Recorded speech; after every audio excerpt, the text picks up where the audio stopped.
намайг дүүрвэн оюуна гэдэг. Би энэ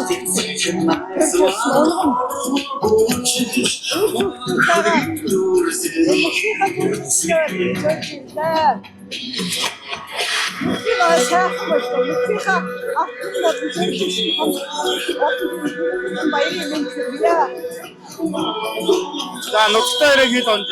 нутагтай ирээд манай өвчин зүүн болсон юм. Өвгний нутагт ирээд 8 хоног. Тэгээд нутагтай ирээд 1 хоног.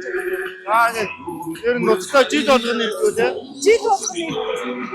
Нутагтай сайхан байд. Аав ээжийнхаа газар орно. Газар угаалаа тэгээд сайхан байд юм аа. Нутгийн ахтай энэ бас миний ахтай нэг зөндөө байна. За баяр наадмынхаа сэтгэлээ суугаад байна. Баяр наадам сайхан болж байна. Манай нутгийн ард түмний наадмаа ямар сайхан байлээ. Ард түмний өстө баяр гэж сайхан хөвжиж байна. Нэг сайхан хөвжиж байна. За ингээд нийт давс төгсөндөө 100 жилийн баярын мэдчихэд ирсэн. Нийт давс үнхийнхаа ард түмний зорилгоос Мөнхийн онцгой орсондоо энэ 100 жилийн өмнө яа сайхан баярлаараа гэж. Баярлалаа. За баярлалаа.